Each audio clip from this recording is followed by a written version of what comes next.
One man nailed to a wooden beam in a dusty province of the Levant. One prince sitting in silent meditation beneath a fig tree in the Ganges basin. These two moments, separated by thousands of miles and 5 centuries, should have been footnotes in the ledger of history. Instead, they became the tectonic plates upon which the modern world was built. They were movements that did not begin with the flash of a sword or the decree of a king. They began as whispers in the slums, as comfort for the broken, and as a radical rejection of the status quo.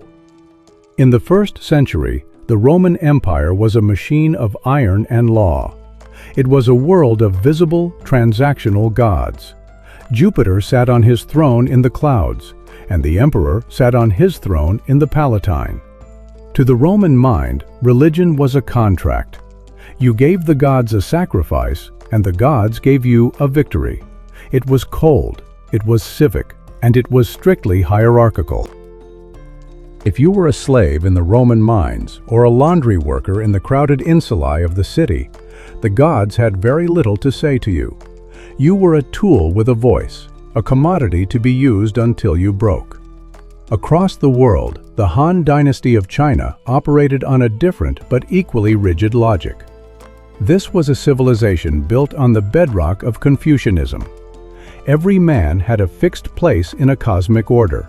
The son obeyed the father obeyed the magistrate obeyed the emperor, who was the son of heaven. It was a philosophy of perfect harmony through perfect obedience. But by the 2nd century, that harmony was screaming. The Han was fracturing. Warlords were carving the map into bloody pieces. Famine was bleaching the fields white. The old rituals of the court offered no solace to a mother watching her child succumb to the plague. The mandate of heaven seemed to be slipping away. This is where the parallel paths begin. In the shadows of these two crumbling giants, 2 foreign ideas began to take root. They were not invited. They were not welcomed. They were seen as spiritual viruses that threatened to dissolve the glue of society. In Rome, the followers of the executed carpenter were gathering in the damp sublevels of the city. Imagine the scene in a dark cellar near the Tiber. The air is thick with the smell of unwashed bodies and cheap oil lamps. Here, a Roman noblewoman sits next to a runaway slave. In the eyes of the state, one is a citizen and the other is property. But in this room, they are brothers and sisters. They speak of a kingdom that is not of this world. They speak of a God who does not demand the blood of bulls, but who shed his own blood for the poor. This was a social revolution masquerading as a religion. It stripped the emperor of his divinity and gave the beggar a soul.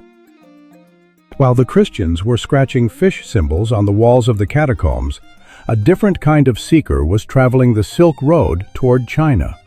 These were monks carrying nothing but begging bowls and scrolls. They brought the teachings of the Buddha. To the Chinese ear, these ideas were alien and even repulsive at first. The Buddha taught that all life is suffering and that the goal of existence is to break the cycle of rebirth. He taught that family ties and social rank were illusions. To a Confucian bureaucrat, this was madness. How could a man be a good subject if he left his family to live in a cave? How could a society function if people believed the world was a dream? Yet the message spread. It spread because the world was indeed suffering. In the chaotic period following the collapse of the Han, the rigid structures of Confucianism felt like a cage that offered no protection. Buddhism offered an escape. It provided a psychological map for navigating a world in flames. It told the displaced peasant that his pain was not a sign of his unworthiness, but a fundamental truth of existence that could be overcome. The authorities in both empires reacted with predictable brutality. In Rome, the Christians became the convenient scapegoats for every fire, plague, and military defeat. They were the ones who refused to acknowledge the genius of the emperor. They were the ones who stayed away from the bloody spectacles of the Colosseum. To the Roman state, their pacifism was treason. They were thrown to the beasts, burned as human torches, and crucified in the arenas and public spaces of the empire. But a strange thing happened. The more the state crushed them, the more they grew.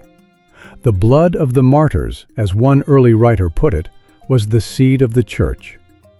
The Roman citizen, watching a young girl face a lion with a smile of peace, began to wonder what kind of power this faith held that the legions did not.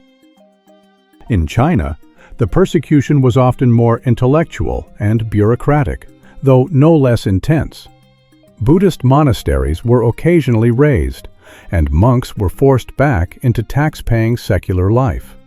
Critics called it a barbarian faith. They argued it was a drain on the economy and a threat to the ancestral cults that held China together. But the monks were resilient. They didn't just preach, they translated. They took the complex metaphysical concepts of India and dressed them in the familiar robes of Taoism. They turned the void into the way. They made the foreign familiar. By the 3rd century, both empires were in a state of terminal exhaustion. Rome was cycling through soldier emperors who were murdered as quickly as they were crowned. The borders were leaking. The currency was worthless. In the east, the once mighty Han had dissolved into the Three Kingdoms, a period of such relentless warfare that the population plummeted. The old gods were silent. The old philosophies were broken. It was in this vacuum of power and meaning that the paths of the faith and the paths of the throne began to converge. The rulers of these dying empires began to realize that they could no longer rule by fear alone. They needed a new source of legitimacy. They needed a way to reach the hearts of the masses who had already turned their backs on the old temples. In the West, a young general named Constantine was preparing for a battle that would decide the fate of the Roman world. He looked at the growing numbers of Christians in his ranks and in his cities. He saw a network that was disciplined, loyal, and spread across every province. He saw a potential army that didn't just fight for pay, but for a cause. In the East, the leaders of the northern dynasties, often foreigners themselves who had seized Chinese territory, looked at Buddhism with similar pragmatism. They were not bound by the old Confucian traditions of the Han. They saw in Buddhism a universal faith that could unite their diverse subjects and provide a divine mandate for their own rule.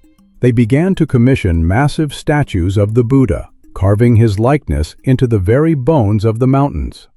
The era of the underground church and the wandering monk was coming to an end. The era of the imperial faith was about to begin. The gods of the bottom were about to be invited into the palaces of the emperors, but this invitation would come with a heavy price. The radical, egalitarian messages of the early believers were about to be forged into tools of statecraft. The transition was not a matter of sudden piety, but of cold, calculated survival. The emperors did not change the religions as much as the religions changed the nature of the empires. The cross and the lotus were no longer just symbols of hope for the poor. They were becoming the new insignias of imperial authority. The stage was set for a transformation that would ensure these faiths survived the very empires that tried to destroy them. As the old world breathed its last, the new guardians of the soul were stepping into the light of the court.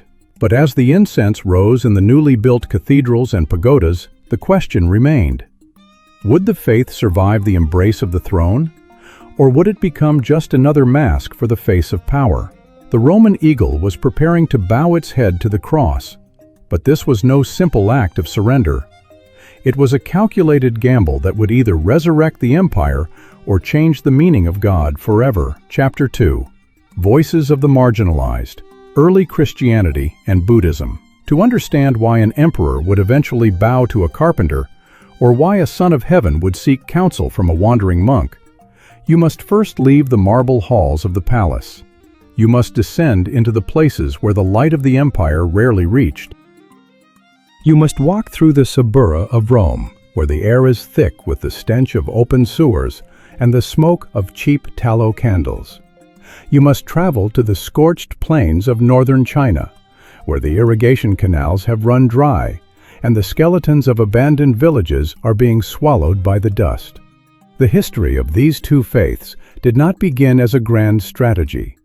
It began as a whisper among the people whom the world had forgotten. In the 1st and 2nd centuries, the Roman Empire was a pyramid of power. At the top was the emperor, a man who was increasingly seen as a living god. Below him were the senators, the knights, and the free citizens. But at the very bottom, forming the massive, invisible base of this pyramid, were millions of slaves, laborers, and women with no legal standing. For these people, the official Roman religion was a cold and distant thing. It was a civic duty, like paying taxes. You went to the temple of Jupiter or Mars to ensure the state remained strong, but you did not go there for comfort. You did not go there to be loved. The Roman gods were transactional. They demanded sacrifice in exchange for favors. If you were a slave whose life was a cycle of back-breaking labor and casual cruelty, what did you have to offer a god? And more importantly, what did a god like Jupiter have to say to you? Then, into this world of iron and hierarchy came a radical new language. It was carried by travelers, leather workers, and merchants moving along the Roman roads. They spoke of a man named Jesus who had been executed by the state as a common criminal. But they did not speak of his death as a defeat. They spoke of it as a victory over death itself. Most importantly, they spoke of a God who did not live in a temple of stone, but in the hearts of the humble. Imagine a secret gathering in a cramped apartment above a shop in Ephesus or Corinth. There is no altar, no golden statue. Instead, there is a table. Around this table sit people who, in the outside world, would never be allowed to breathe the same air. A wealthy matron, dressed in fine linen, sits beside a girl who is a domestic slave. A Roman veteran sits across from a Jewish merchant. They call each other brother and sister. This was the social hand grenade that Christianity pulled the pin on. It offered a radical equality that the Roman state found deeply threatening. In this new community, the marginalized found something the empire could never provide: a sense of inherent dignity. The message was simple but transformative. It said that your status in the empire was a fiction, and your status in the eyes of the Creator was everything. It taught that the last shall be first.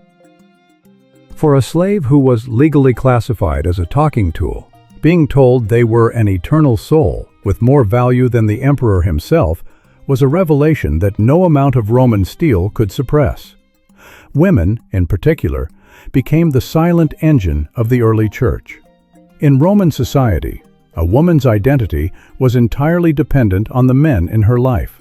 But in the early Christian circles, women were leaders, financiers, and teachers. They were the ones who managed the charities that fed the city's orphans and widows. This was not just a religious movement, it was a social safety net. When the Great Plague of Galen struck the empire in the 2nd century, the pagan priests fled the cities. The Christians stayed. They nursed the sick, both their own and their neighbors, often dying in the process. This quiet, sacrificial courage was more persuasive than any sermon. It showed the Roman world that these people possessed a power that did not come from the legions. While this spiritual revolution was simmering in the West, a parallel transformation was beginning in the East. The Han Dynasty, which had ruled China for 4 centuries, was in a state of terminal decay. The old Confucian order, which emphasized hierarchy, ritual, and the absolute authority of the father and the ruler, was failing. When the state is strong, Confucianism is a beautiful architecture. But when the state collapses into civil war, famine, and corruption, that architecture becomes a prison. In the late 2nd century, China was a landscape of trauma. Warlords were carving up the provinces. The Yellow Turban Rebellion had turned the countryside into a slaughterhouse. For the Chinese peasant, the world felt like a nightmare from which there was no waking up. The old gods of the soil and the ancestors seemed to have turned their backs. Into this vacuum of despair came the message of the Buddha. It had traveled across the Himalayas and through the Silk Road trading posts, but it did not arrive as a foreign conquest. It arrived as a psychological medicine.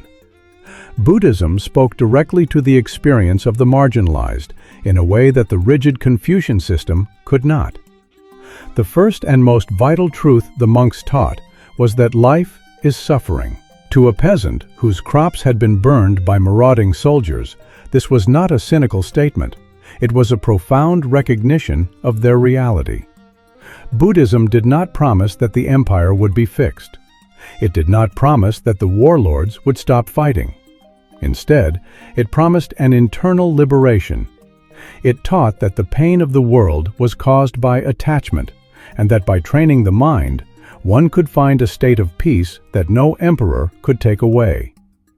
Just as Christianity broke the social barriers of Rome, Buddhism challenged the rigid class structures of China. In the eyes of the Buddha, the high-born scholar and the illiterate farmer were both trapped in the same cycle of rebirth. Both were subject to the same laws of karma. This was a different kind of equality than the Christian version, but it was no less potent. It offered the marginalized a sense of agency. Your current suffering was not a sign of your worthlessness, but a stage in a much longer journey of the soul. The Buddhist monasteries began to pop up like oases in the desert of the Three Kingdoms period. These were not just places of prayer, they were sanctuaries. In a world of total war, the monastery was a place where you could find a meal, a bed, and a moment of silence. They became centers of literacy and medical knowledge for the poor. The monks translated complex Sanskrit ideas into the language of the common people, often using Taoist terms to make them feel less foreign. They spoke of the void and the way, blending the new faith with the ancient rhythms of the Chinese heart. However, this growth did not go unnoticed. In both Rome and China, the authorities began to view these movements with a mixture of confusion and fear. To the Roman governor, the Christians were an illegal secret society. They refused to participate in the civic cults. They wouldn't swear oaths to the emperor's genius. They were seen as haters of humanity because they withdrew from the bloody spectacles of the arena and the drunken festivals of the gods. Their pacifism was interpreted as cowardice, and their secret meetings were rumored to involve cannibalism and incest. In China, the critics of Buddhism argued that it was a barbarian cult that undermined the very foundation of Chinese society, the family. A man who became a monk was a man who did not produce sons to carry on the ancestral rites. He was a man who did not pay taxes or serve in the army. To the Confucian bureaucrat, the Buddhist was a parasite. They called it the religion of the shaved heads, a foreign poison that was rotting the strength of the Middle Kingdom. Yet the more the authorities pushed back, the more the faiths consolidated. In Rome, the persecution was often sporadic and local, but it created a culture of martyrdom that became the church's greatest recruitment tool. Every time a slave or a young woman went to their death in the arena with a look of calm defiance, the crowd was forced to ask, what do they know that we don't? They were witnessing a new kind of power, one that was not based on the ability to inflict pain, but on the ability to endure it. In China, the chaos of the fall of the Han Dynasty actually worked in Buddhism's favor. As the northern territories were conquered by non-Chinese tribes, these new rulers found themselves looking for a way to legitimize their power.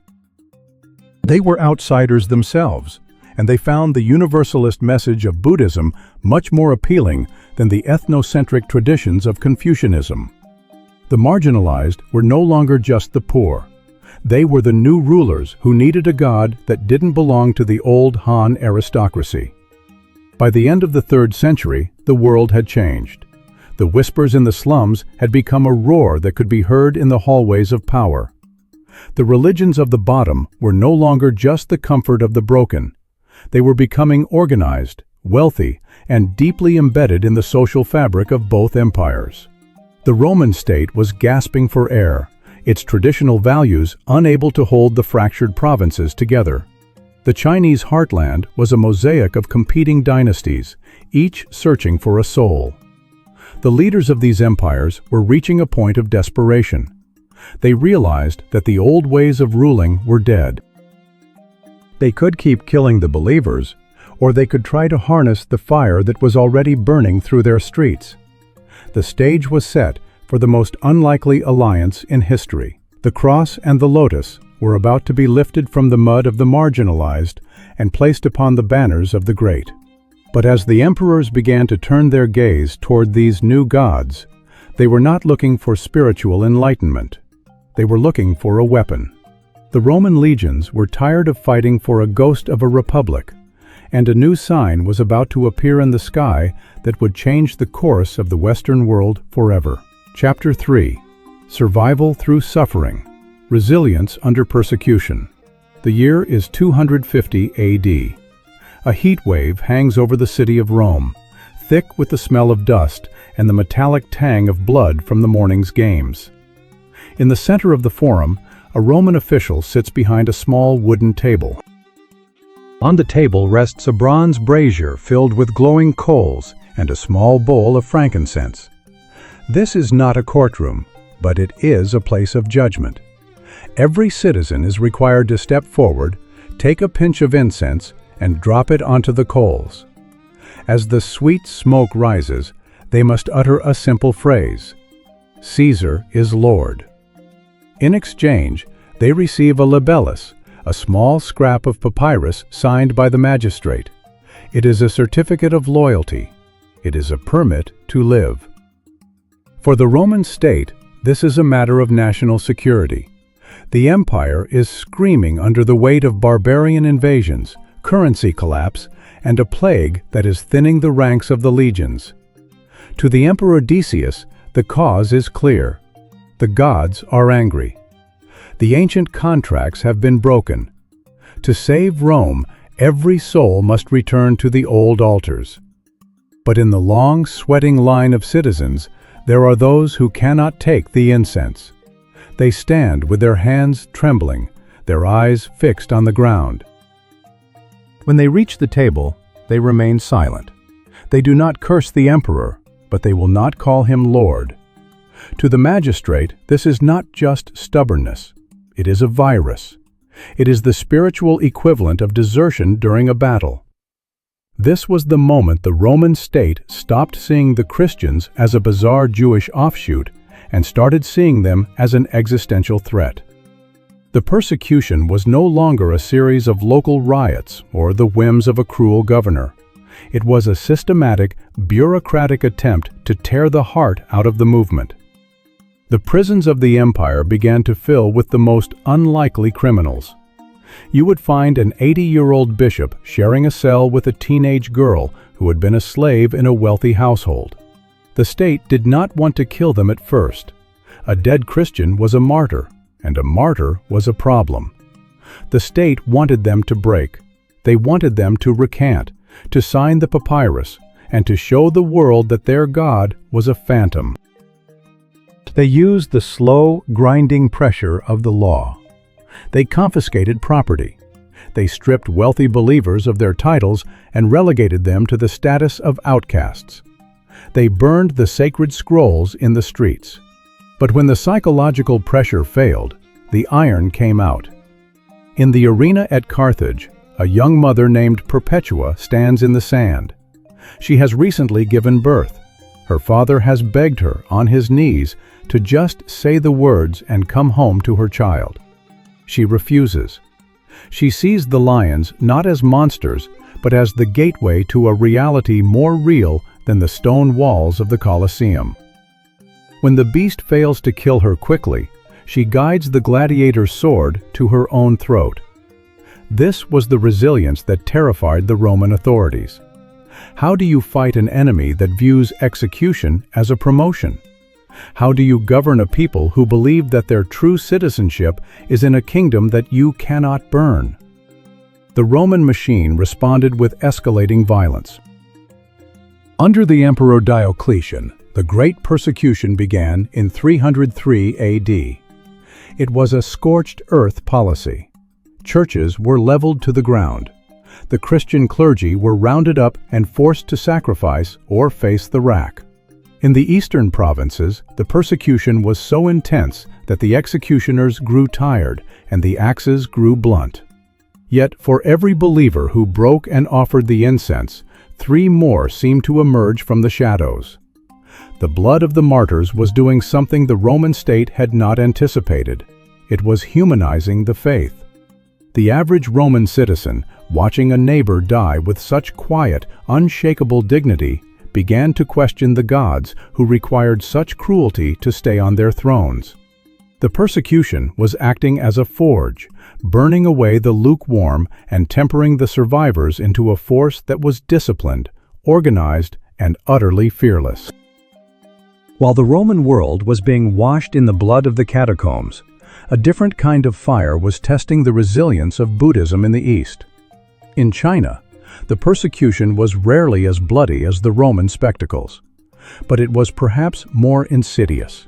It was a battle for the soul of a civilization. As the Han dynasty collapsed and the northern and southern dynasties emerged, Buddhism was no longer just a traveler's curiosity. It was becoming a massive social and economic force. The Chinese elite looked at the growing number of monasteries with a mixture of horror and resentment. To the Confucian scholar, the Buddhist monk was the ultimate rebel. In China, the body was considered a sacred gift from one's parents. To shave one's head, as the monks did, was an act of filial mutilation. To remain celibate was to break the chain of the ancestors, a crime that bordered on the spiritual. The critics of the court launched a propaganda war. They called Buddhism the barbarian religion. They argued that the Buddha was a foreigner who did not understand the Middle Kingdom's values of hierarchy and duty. They claimed that the monasteries were nothing more than tax havens for the lazy, where men escaped the labor of the fields and the danger of the army. In the year 446 AD, the Northern Wei Emperor Tai Wu, under the influence of his Taoist advisors, unleashed the first of the 4 great suppressions of Buddhism. He saw the church as a state within a state, a rival for the loyalty of his people. He ordered the destruction of every stupa and the burning of every sutra. Monks were ordered to return to secular life or face death. But the resilience of Buddhism in China took a different shape than the martyrdom of the West. It was the resilience of water. When the state pushed, the faith flowed around it. The monks did not just die for their faith, they argued for it. They began to write sophisticated defenses that blended Buddhist thought with Chinese tradition. They argued that by becoming a monk and praying for one's parents, a man was actually practicing a higher form of filial piety. They took the concept of the void and explained it using the language of Taoism, making the alien feel indigenous. The suffering of the common people during this era of constant warfare also provided a shield for the faith. When a village was burned by a warlord, the local monastery was often the only place that offered grain, medicine, and hope. The monks became the unofficial mayors of the broken countryside. The state could burn the buildings, but it could not provide the comfort that the monks offered in the ruins. In the north, among the non-Chinese rulers who had seized power, Buddhism became a tool of survival. These rulers were often seen as barbarians by the old Han aristocracy. They embraced Buddhism precisely because it was universal. It gave them a legitimacy that did not depend on Chinese bloodlines. They saw themselves as the new Ashokas, the great protectors of the Dharma. The persecution in China ultimately failed because Buddhism had become too useful to be destroyed. It had woven itself into the very fabric of the village economy and the psychological survival of the peasant. The state realized that it could either fight the monks or use them. By the turn of the 4th century in the West and the 5th century in the East, both empires reached a point of exhaustion. The Roman state had spent decades trying to execute a movement that only grew stronger with every death. The Chinese dynasties had tried to legislate away a philosophy that had already captured the hearts of the masses. The resilience of these faiths under suffering had created a new reality. They were no longer the religions of the marginalized. They were the only organized, coherent structures left in a world of chaos. They had their own leaders, their own welfare systems, and their own devoted armies of the spirit. The persecutors had unintentionally prepared the ground for their own replacement. They had destroyed the old civic religions, leaving a vacuum that only the cross and the lotus could fill. The empires were brittle, held together by nothing but the fading memory of glory and the raw edge of the sword.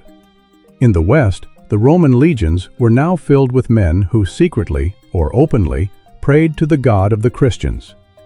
In the East, the emperors were beginning to realize that a monk's blessing was more powerful than a general's oath.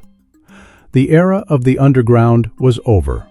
The survivors of the fire were now standing at the gates of the palace, and the men inside the palace were finally ready to open the doors. The transition from the hunted to the hunters was about to begin, but it would require a leader who could see the cross not as a symbol of shame, but as a banner of war. The Roman world was about to hold its breath as two rivals met at a bridge over the Tiber, and the fate of the West hung on a single vision in the clouds. Chapter 4. The Vision of Constantine, a political gamble on the cross. The year is 312.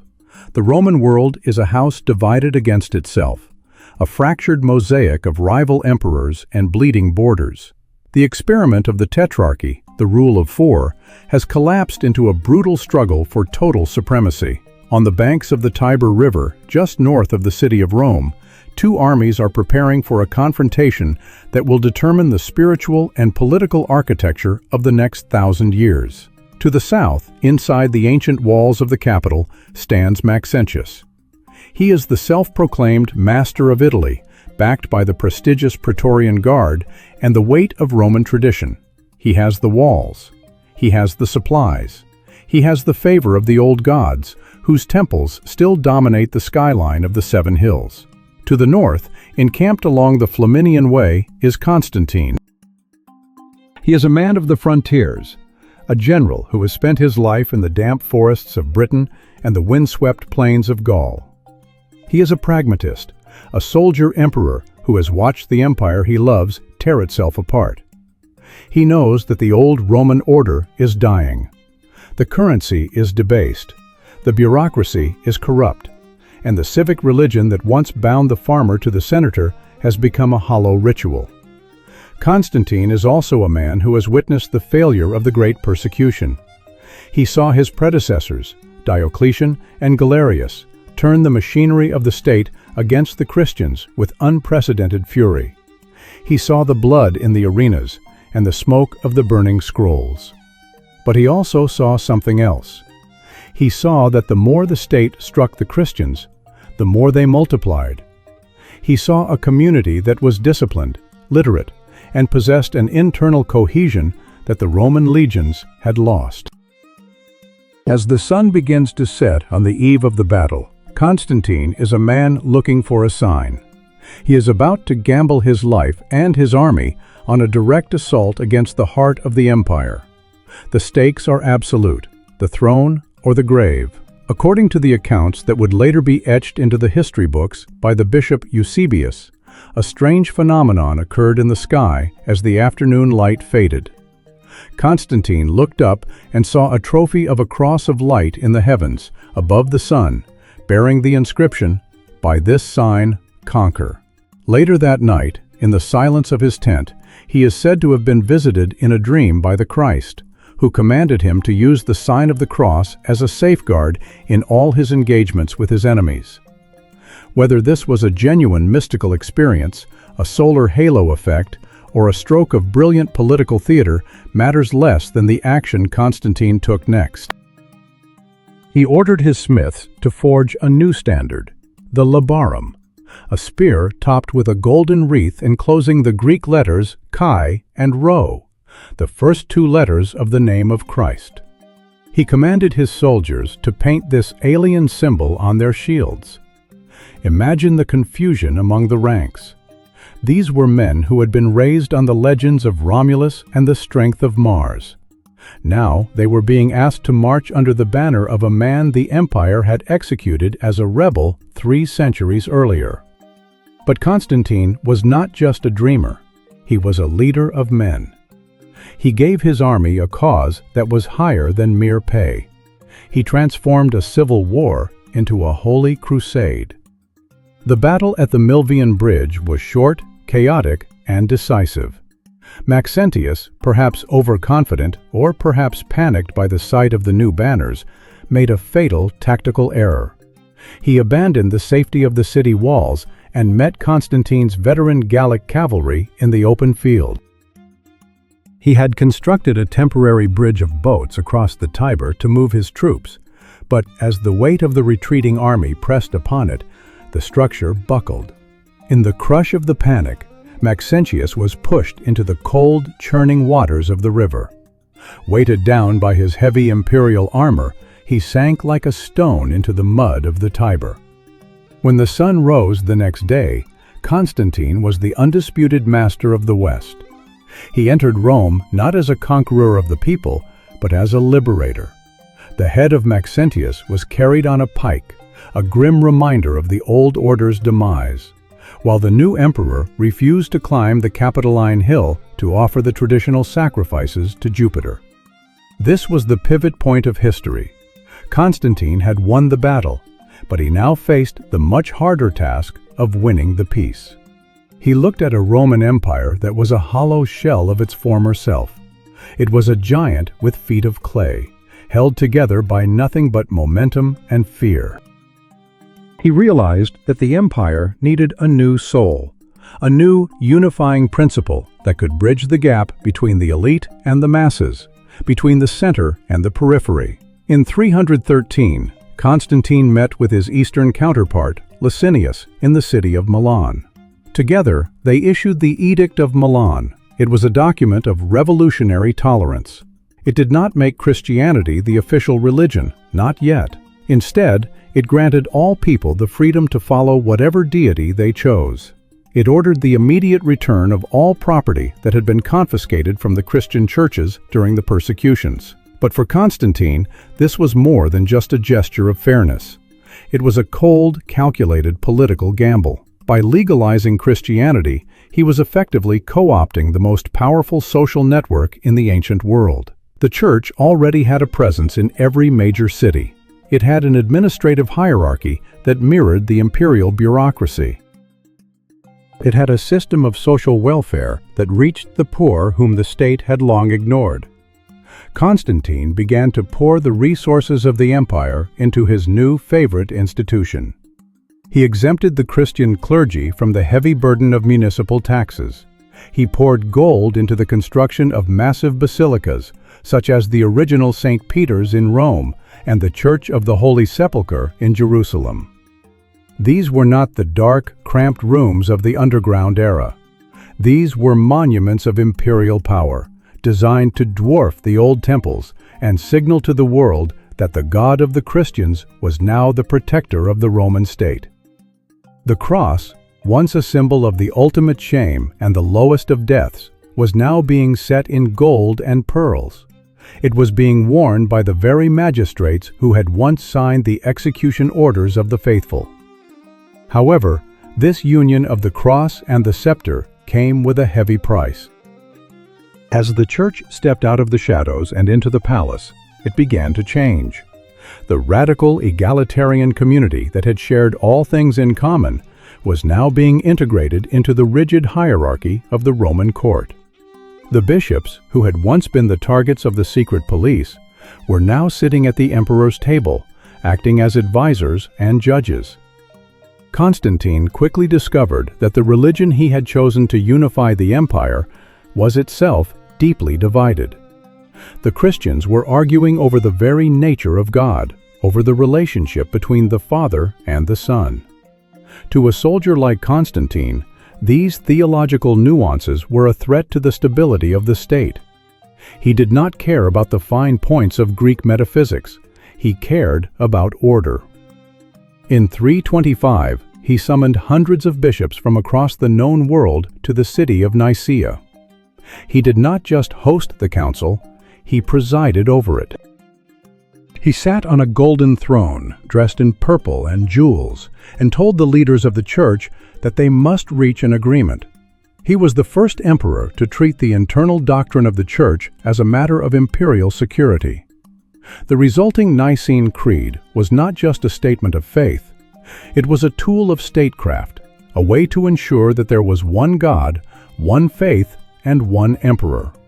This was the birth of Christendom. The marginalized sect had become the imperial establishment. The gamble had paid off for Constantine. He had successfully harnessed the energy of a growing movement to prop up his own authority. He had given the empire a new lease on life by aligning it with a power that claimed to be eternal. But for the purists within the faith, something had been lost in the transition. The church was no longer a counterculture. It was the culture. The spirit of the martyrs was being replaced by the spirit of the bureaucrats. As the incense of the court mixed with the prayers of the faithful, the radical message of the carpenter from Nazareth was being reshaped to fit the needs of a global superpower. Constantine had saved the empire, but in doing so, he had fundamentally altered the DNA of Christianity. The religion of the bottom had reached the top, but the view from the palace was very different from the view from the catacombs. The emperor had found his God, but the God was now dressed in the robes of a Caesar. The Roman eagle and the cross were now inseparable, flying together over a world that was being forcibly unified under a single vision.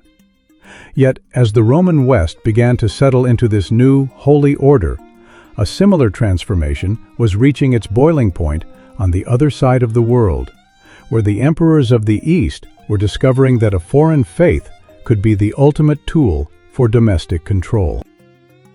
The stage was now set for a global shift, where the divine and the political would merge into a single, unbreakable force that would survive the fall of the very men who created it. But as the first golden crosses were raised on the domes of the new Rome, a question began to haunt the edges of the empire. What happens to a faith when it no longer has to suffer for its truth? Chapter 5. The State Religion. Unifying a fractured Roman Empire. The victory at the Milvian Bridge was not the end of a journey, but the beginning of a transformation that would rewrite the DNA of the Western world. If Constantine had opened the door to the church, the decades that followed saw the church move in, rearrange the furniture, and eventually take title to the house itself. The Roman Empire was no longer just a political entity, it was becoming a sacred one. To see this change in its most visceral form, you have to look at the changing skyline of Rome itself. For centuries, the center of gravity had been the Forum, a dense thicket of temples to Jupiter, Mars, and Venus. But by the middle of the 4th century, a new kind of architecture was rising on the outskirts of the city, often built over the graves of martyrs. These were the basilicas.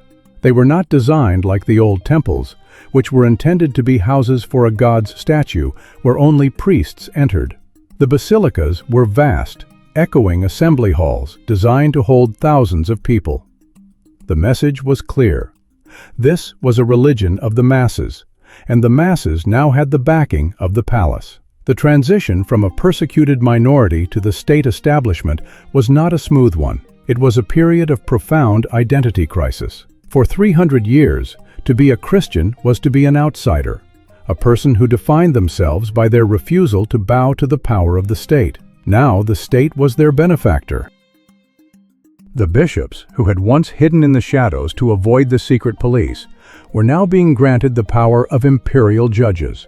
They were given the right to hear legal cases, and their word was as binding as that one of a Roman magistrate. This new power brought with it a new kind of corruption.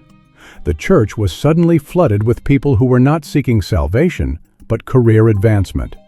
If you wanted to be a successful lawyer, a high-ranking officer, or a provincial governor, you had to be a Christian. The radical egalitarian spirit of the early house churches began to wither under the weight of imperial protocol. The simple wooden tables of the early communion were replaced by altars of silver and gold. The bishops began to wear the silk robes and red shoes of the Roman aristocracy. The carpenter from Nazareth was being dressed in the regalia of a Caesar. But the most significant change was not in the clothes or the buildings, but in the law.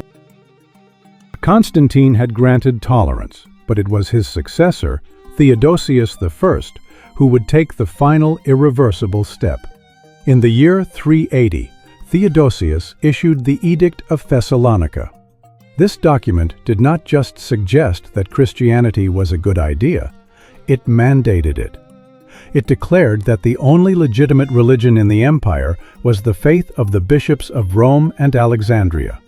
Everyone else was branded a heretic or a madman.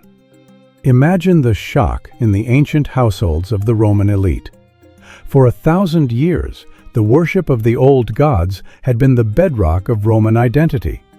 Now, by the stroke of a pen, the ancient rites were illegal. The Vestal Virgins, who had kept the sacred fire of Rome burning for centuries, were disbanded. The altar of victory, which had stood in the Senate House as a symbol of Rome's military glory, was hauled away. In the city of Alexandria, this tension exploded into a terrifying spectacle of destruction. The Serapeum, the magnificent temple of the god Serapis, and one of the wonders of the ancient world, became the front line of a spiritual war. A mob of Christian monks, fueled by a zeal that had once been used to endure torture, now used it to inflict destruction. They swarmed the temple, smashing the colossal statues with sledgehammers and burning the ancient scrolls. To the monks, they were cleansing the world of demons. To the scholars and the old guard, they were witnessing the end of civilization itself. This was the dark irony of the 4th century. The religion that had been forged in the fire of persecution had now become the persecutor. The state, which had once tried to unify the people by killing Christians, was now trying to unify them by killing pagans and heretics. The definition of a good citizen was no longer someone who obeyed the law, but someone who held the correct theological opinion. However, from the perspective of the imperial court, this was a masterstroke of social engineering. The Roman Empire was fracturing. The economy was in a death spiral, and the legions were increasingly composed of German mercenaries whose loyalty was to their gold, not to the ghost of the Republic. The old Roman religion had been local and fragmented. Every city had its own gods and its own traditions. Christianity offered something the empire desperately needed: a universal, standardized culture. Through the church, the emperor could reach into every village and every town. The church provided a ready-made administrative structure that was more efficient and more motivated than the imperial bureaucracy. When the tax collectors failed, the bishops could still collect the tithes. When the Roman grain supply broke down, the church's charity networks fed the starving. The church became the shadow state, a resilient skeleton that kept the body of the empire together even as the skin and muscle began to rot. This unification was not just administrative, it was psychological. The church gave the people of the empire a new sense of time and space. The old Roman calendar, filled with festivals for 100 different gods, was replaced by the liturgical year. The rhythm of life was now dictated by Easter, Lent, and the feast days of the saints. The geography of the empire was reimagined as a map of holy sites. A peasant in Gaul and a merchant in Syria now shared the same stories, the same symbols, and the same hope for a life beyond the crumbling walls of their cities. This was the birth of the idea of Europe. It was a unity born of desperation and enforced by the sword, but it was incredibly durable. Theodosius had created a system where the emperor and the church were two sides of the same coin. The emperor protected the church, and the church provided the divine legitimacy for the emperor's rule. It was a closed loop of power that left no room for dissent. But as the 5th century dawned, the limits of this holy union were tested. In 410, the unthinkable happened. The city of Rome, the eternal city, was sacked by the Visigoths. For 3 days, the barbarians roamed the streets, looting the palaces and the very basilicas that Constantine had built. The shockwaves of the fall of Rome felt like the end of the world. The pagans who remained in the shadows emerged to point their fingers. They argued that Rome was falling because it had abandoned its ancient protectors. They said the gods were finally taking their revenge. It was in this moment of supreme crisis that the intellectual foundation of the new state religion was truly forged. A bishop in North Africa named Augustine of Hippo began to write a massive work called The City of God. He argued that the fall of the physical Rome did not matter. He told the people that they were citizens of two cities, the city of man, which was temporary and destined to fall, and the city of God, which was eternal. Augustine's vision completed the work that Constantine and Theodosius had started. He gave the people a reason to stay loyal to the faith even when the empire itself was collapsing. He decoupled the fate of Christianity from the fate of the Roman state. This was the ultimate survival strategy. The empire could burn, the legions could desert, and the emperors could be murdered, but the church would remain. By the time the last Roman emperor in the West was deposed in 476, the transformation was complete. The Roman state had vanished, but the Roman Church had become the new master of the ruins. The bishops of Rome had stepped into the vacuum left by the Caesars, taking on their titles, their authority, and their dream of universal rule. The state religion had succeeded in unifying a fractured empire, but it had done so by creating a power that would eventually outlive the empire itself. The cross was no longer just a symbol of a personal faith. It was the seal of a new world order. But while the West was consolidating under the shadow of the cathedral, a different kind of synthesis was taking place on the other side of the world. In the East, the Silk Road was carrying more than just spices and silk. It was carrying the lotus of the Buddha into the heart of the Middle Kingdom. The Chinese emperors were watching the collapse of their own ancient orders, and they were beginning to wonder if this foreign faith could provide the same stability that the cross was bringing to the Mediterranean. The journey of Buddhism into China was about to move from the mountain caves of the hermits into the golden halls of the imperial court, where it would face a challenge that the Roman Church never had to encounter: the ancient, unyielding wisdom of Confucius. The two greatest civilizations on earth were now both looking to the heavens to save their earthly kingdoms, but the path of the Buddha would require a very different kind of political gamble. The monks were arriving at the gates of Luoyang, and the mandate of heaven was about to be reimagined in the language of the void. Chapter 6. The Silk Road Journey. Buddhism enters the Middle Kingdom. The wind in the Taklamakan Desert does not just blow, it screams. It carries the fine, suffocating dust of the Gobi, a grit that finds its way into the eyes of camels and the lungs of men. For a merchant in the 1st century, this was the edge of the known world, a place the Chinese called the land of no return. To travel here was to gamble with thirst, bandits, and the sheer, crushing loneliness of the horizon.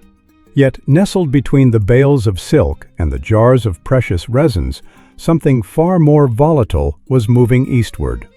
It was not a commodity that could be weighed on a scale or sold in a market. It was an idea, whispered in the roadside caravanserais and chanted in the languages of the steppe.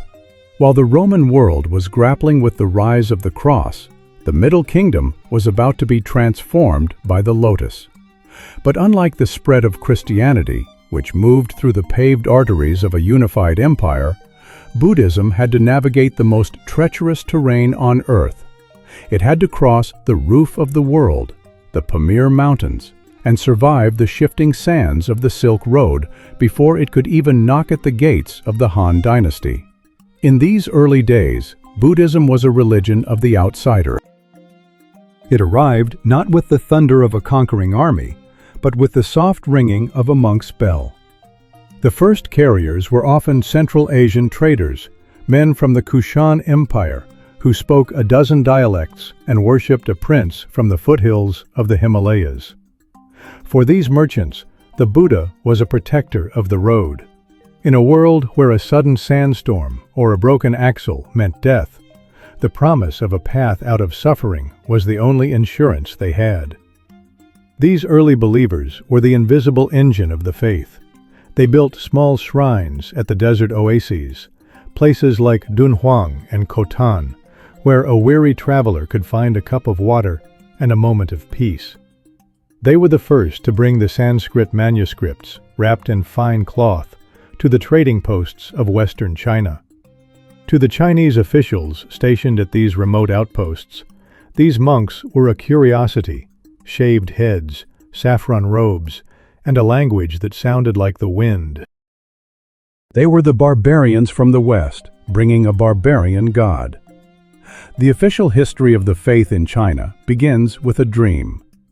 In the year 67, Emperor Ming of the Han Dynasty is said to have seen a golden figure flying above his palace, its head wreathed in a halo of light.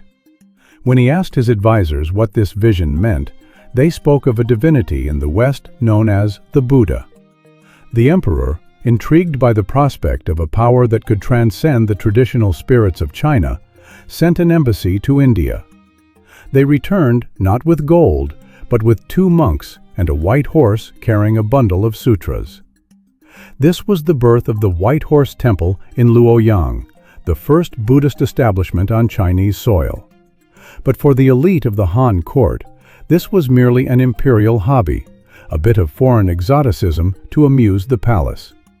The real China was built on the rock of Confucianism. The social order was rigid.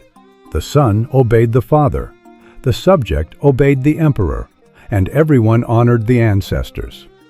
To the Confucian scholar, the Buddhist monk was a walking insult. A man who left his family, refused to marry, and shaved his head was committing a crime against nature. He was breaking the chain of the generations. For nearly 2 centuries, Buddhism remained a religion of the margins, confined to the foreign quarters of the great cities and the remote desert outposts. It was a faith for the displaced, the merchant who had no roots, and the commoner who found the rigid hierarchies of the Han court to be a weight they could no longer carry. But history was about to provide the chaos that Buddhism needed to thrive. The Han Dynasty, the glorious empire that had stood for 400 years, began to rot from within. Corruption in the capital, the rise of powerful eunuchs, and a series of devastating famines triggered the Yellow Turban Rebellion. The central authority collapsed, and China descended into the era of the 3 kingdoms, a period of such unrelenting warfare and suffering that the old certainties of Confucianism began to crumble. When the world is burning, the Confucian promise of social harmony feels like a cruel joke. If the emperor has lost the mandate of heaven and the barbarians are at the gates, what good is a philosophy of ritual and hierarchy? This was the psychological opening for the Buddha.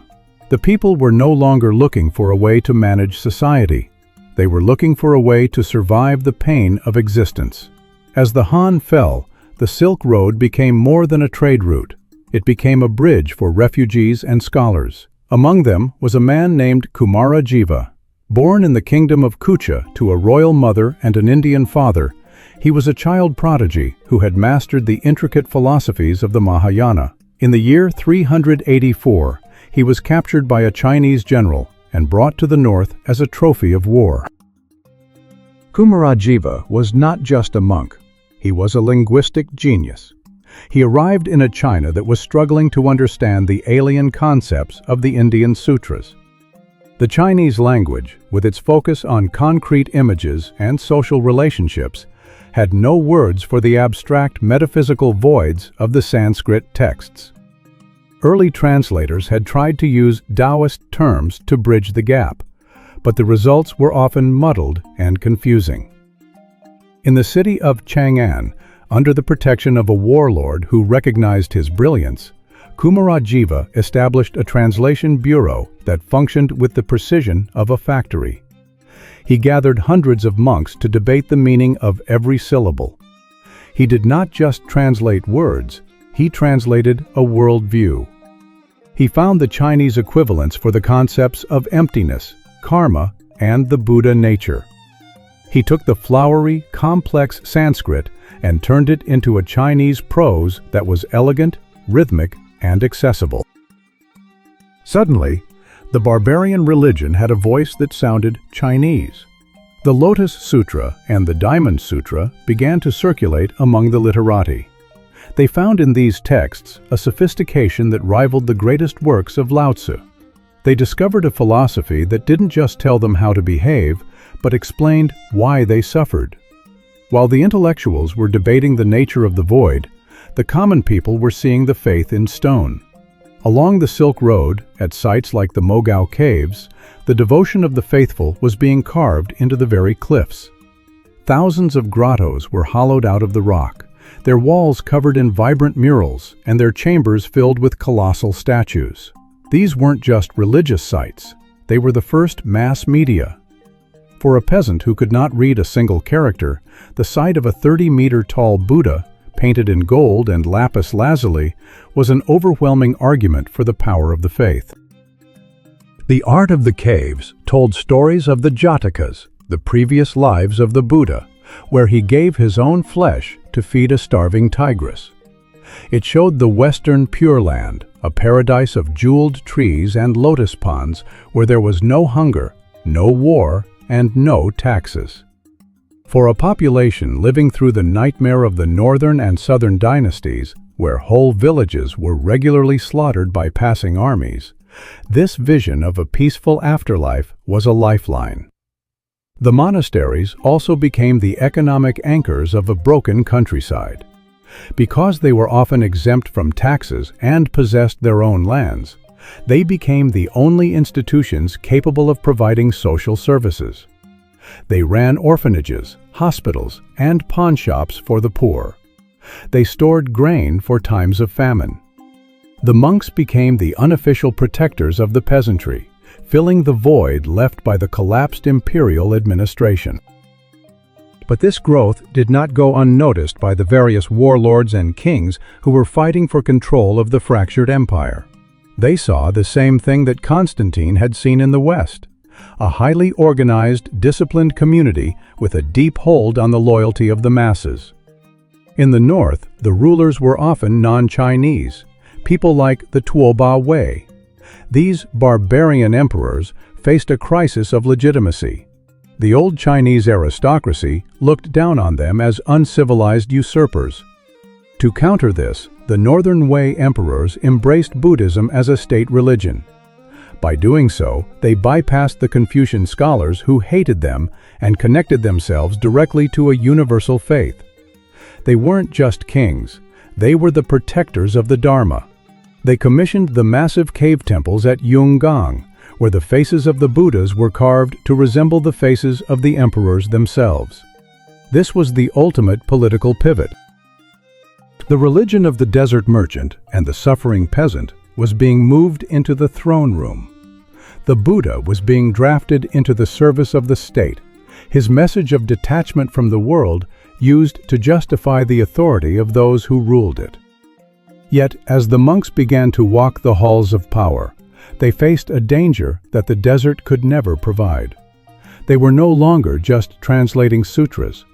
They were competing for the soul of the Middle Kingdom against the two most powerful forces in Chinese history: the ancient wisdom of the Tao and the ironclad social order of Confucius. The battle for the mind of China was about to move from the Translation Bureau to the imperial court, where the foreign faith would have to prove it could be more Chinese than the Chinese themselves. The monks had survived the sands and the mountains, but they were about to discover that the most dangerous journey of all was the one that led through the corridors of a palace where every word was a trap. The lotus was now blooming in the heart of the dragon's lair, but the old gods of the soil were not yet ready to yield their ground. Chapter 7. Sinicization and Harmony. Blending with Confucianism and Taoism. The transition of Buddhism from a foreign curiosity to the spiritual marrow of China was not a surrender. It was a negotiation. In the humid, incense-filled air of the southern courts and the wind-swept monasteries of the north, a silent war of ideas was being fought. The prize was the soul of the Middle Kingdom. To survive, the lotus had to learn to grow in the soil of the dragon. For a Chinese scholar of the 4th century, the arrival of Buddhism was a profound shock to the system. Imagine a high-ranking official, a man whose entire life is governed by the rigid, beautiful geometry of Confucianism. He believes in the hierarchy of the family, the sanctity of the ancestors, and the absolute duty of the son to the father. To him, the Buddhist monk was a ghost, a man who had severed his ties to the living and the dead. The monk did not marry, meaning he produced no heirs to carry on the ancestral sacrifices. He shaved his head, a mutilation of the body given to him by his parents. Most offensively, he refused to bow to the emperor, claiming a spiritual citizenship that transcended the throne. This was the great wall that Buddhism had to climb. If it remained an alien tradition, it would eventually be purged as a threat to the social order. The solution was a masterstroke of cultural translation known as sinicization. It was a process of blending, bending, and occasionally breaking the original Indian doctrines to fit the ancient molds of Chinese thought. The first bridge was language. The early translators realized that the abstract, metaphysical Sanskrit terms were incomprehensible to the pragmatic Chinese mind. To solve this, they turned to the vocabulary of Taoism. They took the word Dharma, the cosmic law of the Buddha, and translated it as Tao, the way. They took nirvana, the extinguishing of the self, and rendered it as Wu Wei, the Taoist concept of non-action or effortless being. This was more than just a linguistic trick. It was a psychological repositioning. By using Taoist terminology, the monks were telling the Chinese elite that Buddhism was not a new religion, but a more profound, more systematic version of the wisdom they already possessed. It was as if the Buddha was a Taoist sage who had simply traveled further into the mountains of the mind. One of the most influential figures in this intellectual marriage was the monk Zhidun. He was a man of the mountains and the court, a scholar who moved with equal ease through the halls of power and the silence of the forest.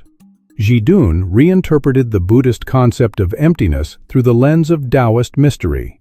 He argued that the void was not a terrifying nothingness, but a state of supreme clarity and freedom, much like the spontaneous flow of the Tao. He made Buddhism fashionable for the literati, the refined elite who spent their days drinking tea, writing poetry, and debating the nature of reality. For them, Buddhism became a sophisticated escape from the chaos of a fractured empire, a way to be in the world but not of it. But the real struggle was not in the mountains, it was in the family home.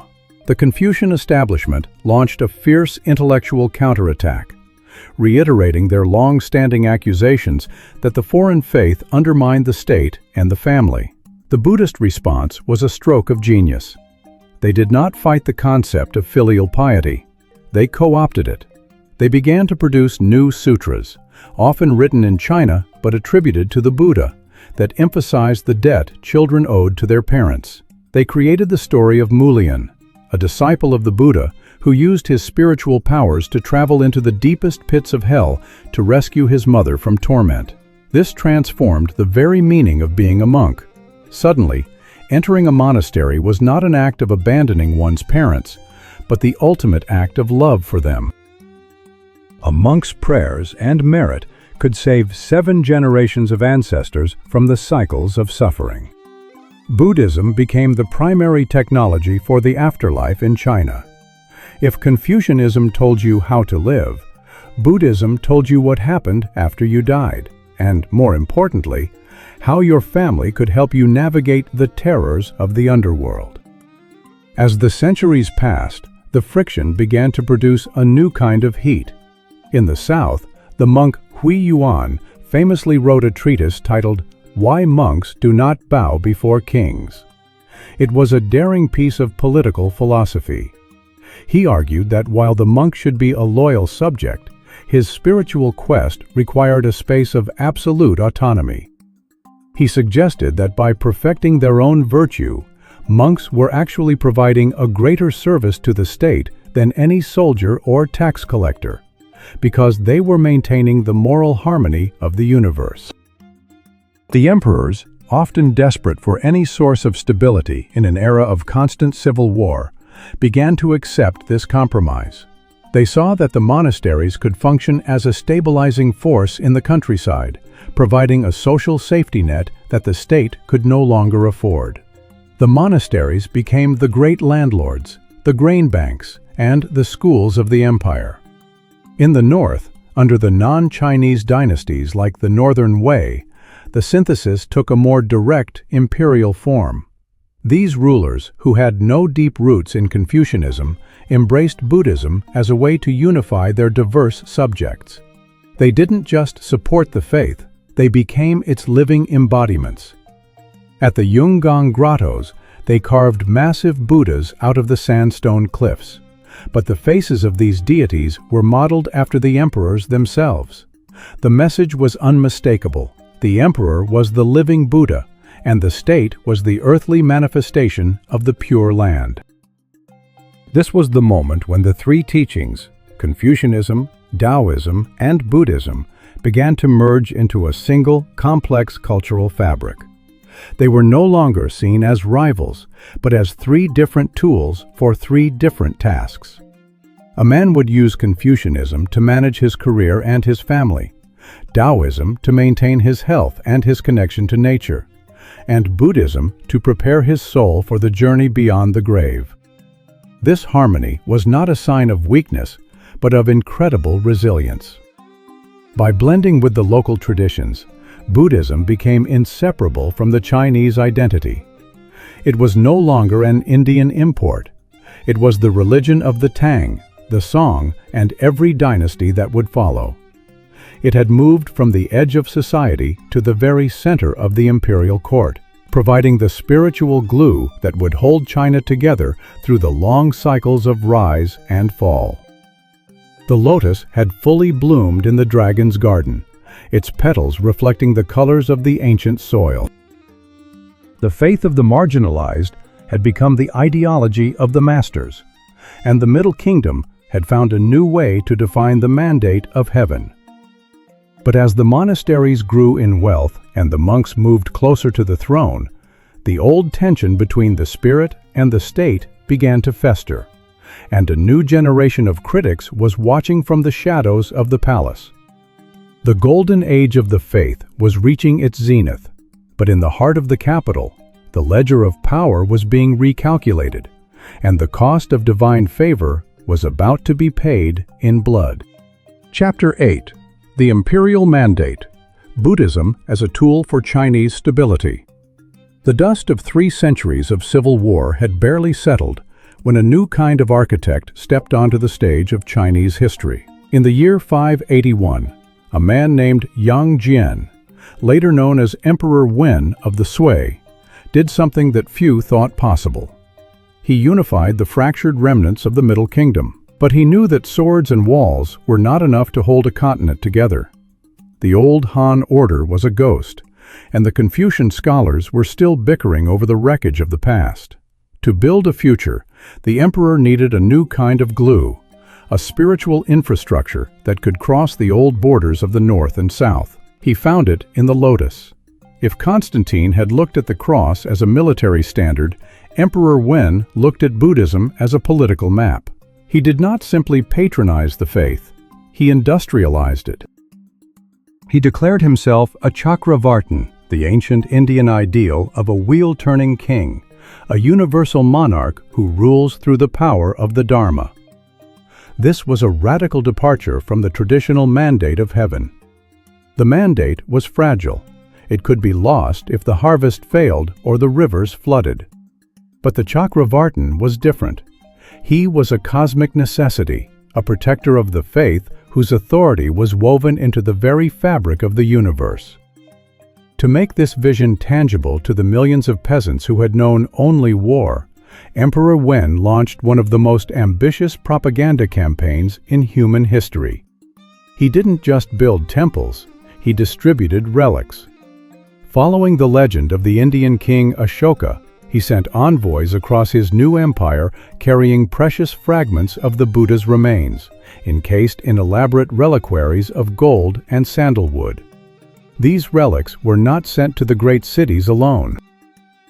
They were carried to every corner of the empire, accompanied by monks who performed public miracles and led massive crowds in chanting.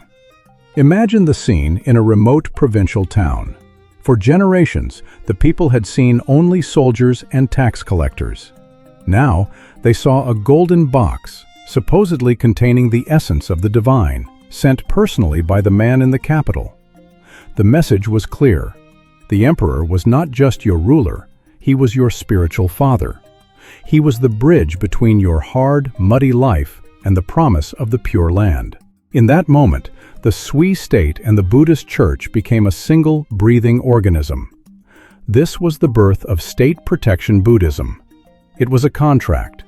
The emperor provided the land, the tax exemptions, and the gold to build the great monasteries. In return, the monks provided the spiritual shield for the dynasty. They spent their days and nights chanting the Sutra of the Golden Light, a text that promised that if a king protected the Dharma, the four heavenly kings would protect his borders. The monastery became a spiritual garrison, as essential to the defense of the realm as any fortress on the Great Wall. When the Sui fell and the Tang dynasty rose in 618, the scale of this imperial mandate only expanded. The Tang emperors were the masters of the most sophisticated bureaucracy on earth, and they brought that same administrative precision to religion. They created the Sangha office, a government department staffed by monks who were effectively civil servants. They instituted a system of official ordinations. You could not simply decide to be a monk. You had to pass an exam, prove your literacy, and be registered in the state census. The monks were no longer wandering hermits. They were a regulated class, their names recorded on the same scrolls as the soldiers and the farmers. But the most spectacular and controversial use of Buddhism as a political tool came not from a man, but from the only woman to ever sit on the dragon throne as an empress regnant, Wu Zetian. In a society where the Confucian classics stated that a woman ruling was as unnatural as a hen crowing at dawn, Wu Zetian faced a wall of patriarchal fire. She needed a different kind of legitimacy, one that the old scholars could not touch. She found it in the Great Cloud Sutra. Her advisors, a group of politically savvy monks, discovered, or perhaps invented, a prophecy in the text. It spoke of a female deity, the Devi Vimalaprabha, who would be reborn as a great monarch to rule over a world of peace and prosperity. Wu Zetian didn't just suggest she was this monarch, she lived the part. She declared herself the Maitreya Buddha, the Buddha of the future, who had come to lead the world into a new age. She transformed the skyline of her capital, Luoyang, into a Buddhist wonderland. She commissioned the construction of the Ming Tang, the Hall of Enlightenment, a massive wooden tower that reached toward the heavens, housing a colossal statue of the Buddha, whose face, it was whispered, was modeled after her own. By the time she was finished, Buddhism was no longer just a religion in China. It was the very language of power. To oppose the empress was no longer just treason. It was a sin against the cosmic order. While the court used Buddhism for high politics, the empire's economy was being reshaped by the monasteries in ways that the emperors hadn't fully anticipated. Because monasteries were exempt from taxes and were seen as sacred ground, they became the safest places to store wealth. They evolved into the first true banks of China. A merchant traveling the Silk Road could deposit his copper coins at a monastery in Chang'an and receive a credit note that he could redeem at a sister monastery 1,000 miles away. The monks became the great innovators of the Tang economy. They ran the oil presses, the flour mills, and the massive irrigation projects that fueled the empire's growth. They held the deeds to vast tracts of land, worked by thousands of tenant farmers who preferred the relatively stable life of a temple estate to the unpredictable demands of the state. The monastery had become a state within a state, a financial powerhouse that rivaled the imperial treasury. But this very success was sowing the seeds of a future crisis. The Tang bureaucracy was built on the principle of the equal field system, where the state owned all land and redistributed it to taxpayers. Every acre given to a monastery was an acre that paid no taxes. Every man who took the vows and shaved his head was a man who didn't serve in the army or plow the state's fields. By the mid-9th century, the ledger of the empire was bleeding red. The Tang state, battered by internal rebellions and the rising costs of border wars, began to look at the golden statues and the vast temple lands with a different eye. The monks who had once been the protectors of the realm were now seen as parasites, leeches who drained the lifeblood of the dragon. The tension between the mandate of the emperor and the wealth of the Buddha was reaching a breaking point. The scholars at court, the Neo-Confucians who had spent centuries in the shadows of the monasteries, began to whisper in the ear of the Emperor Wuzong. They spoke of the purity of the ancient ways and the foreign corruption of the Indian faith. They pointed to the bronze bells and the copper statues, noting that they could be melted down to mint the coins the state so desperately needed. The imperial mandate, which had once used Buddhism to unify a broken land, was about to turn its back on the lotus. The very bureaucracy that had registered the monks and measured the temple lands was now being sharpened into a weapon of destruction. The golden age of the faith was about to face a winter of fire and iron, as the state prepared to reclaim the wealth it had once gifted to the heavens. The command was issued from the palace, and the hammers were already being raised against the temple gates. Chapter 9. Gods and Emperors, the lasting legacy of two global faiths. The hammers that struck the bronze Buddhas of the Tang dynasty in the year 845 did more than just melt metal for currency. They signaled the end of the honeymoon between the dragon and the lotus. In the West, 4 centuries earlier, the Roman legions had vanished from the frontiers, leaving the marble temples of the Caesars to crumble into the dust of a dying world. It seemed for a moment that the great experiment of wedding the earthly empire to the heavenly kingdom had failed. The emperors who had sought to use these faiths as tools of stability were gone, their palaces looted, their names carved into the ledgers of history as failures. Yet, as the smoke cleared from the burning monasteries of Chang'an and the ruined villas of Gaul, a strange and enduring truth began to emerge. The faiths had outlived the empires that had tried to own them. This was the final metamorphosis.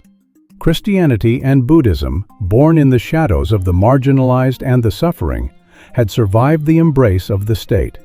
But in doing so, they had been fundamentally changed. They were no longer just religions.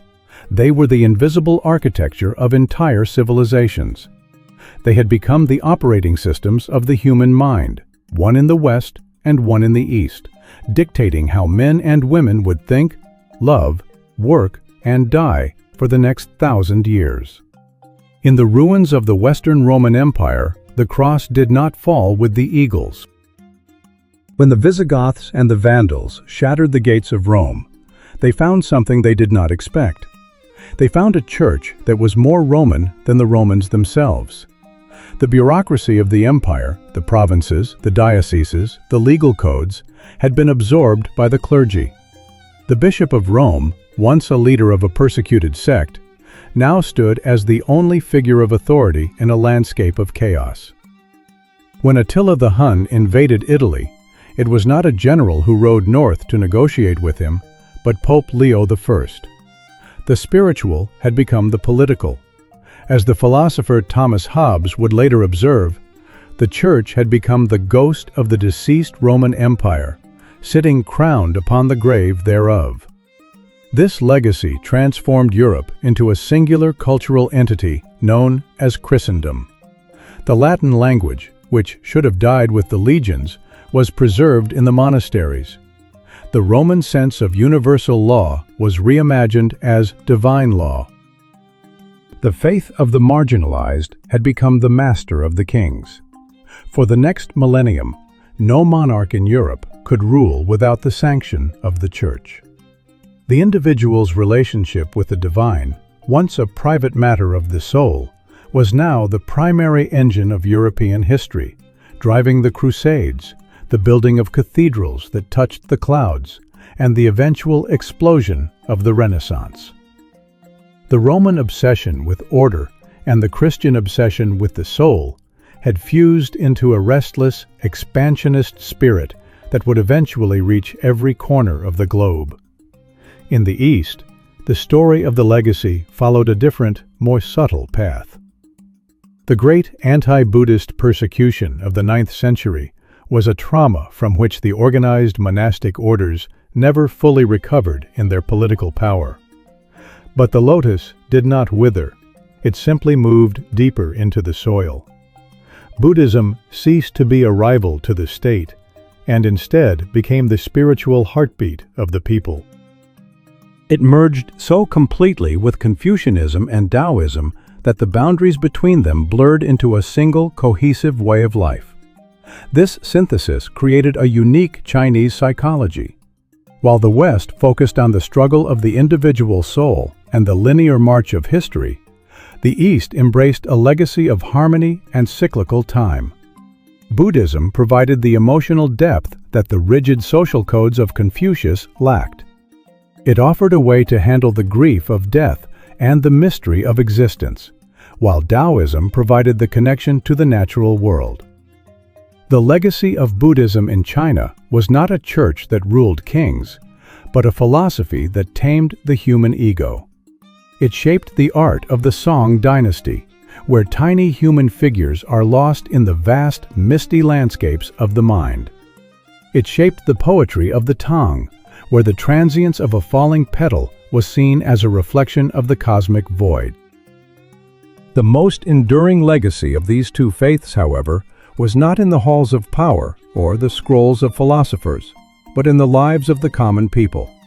Both Christianity and Buddhism had introduced a revolutionary concept to the ancient world, the idea of universal human dignity. Before the cross and the lotus, a person's worth was determined by their birth, their tribe, or their status as a citizen. But these faiths taught that every soul, whether a slave in a Roman mine or a peasant in a yellow silt field, possessed a spark of the divine. This was a slow-acting poison to the old world of absolute tyranny. It planted the seeds of social justice, of charity as a moral duty rather than a political favor, and of the idea that there is a truth higher than the will of the emperor.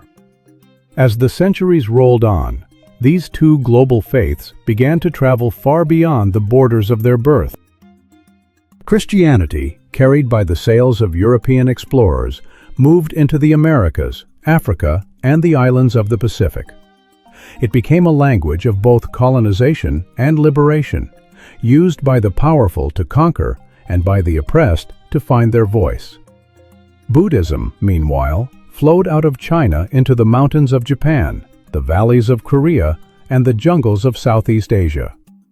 In Japan, it fused with Shinto to create the Zen spirit of the samurai. In Tibet, it created a unique theocracy that turned the roof of the world into a fortress of the mind. By the time the modern era arrived, the world had been carved into two great spheres of influence, defined not just by geography, but by the spiritual legacies of these two ancient movements. The Western world, with its focus on the individual, the law, and the transformation of the earth, remains a child of the Roman cross. The Eastern world, with its emphasis on the collective, the balance of opposites, and the cultivation of the inner self, remains a child of the Buddhist lotus. The irony of history is profound. Constantine and the Tang emperors believed they were the masters of these faiths.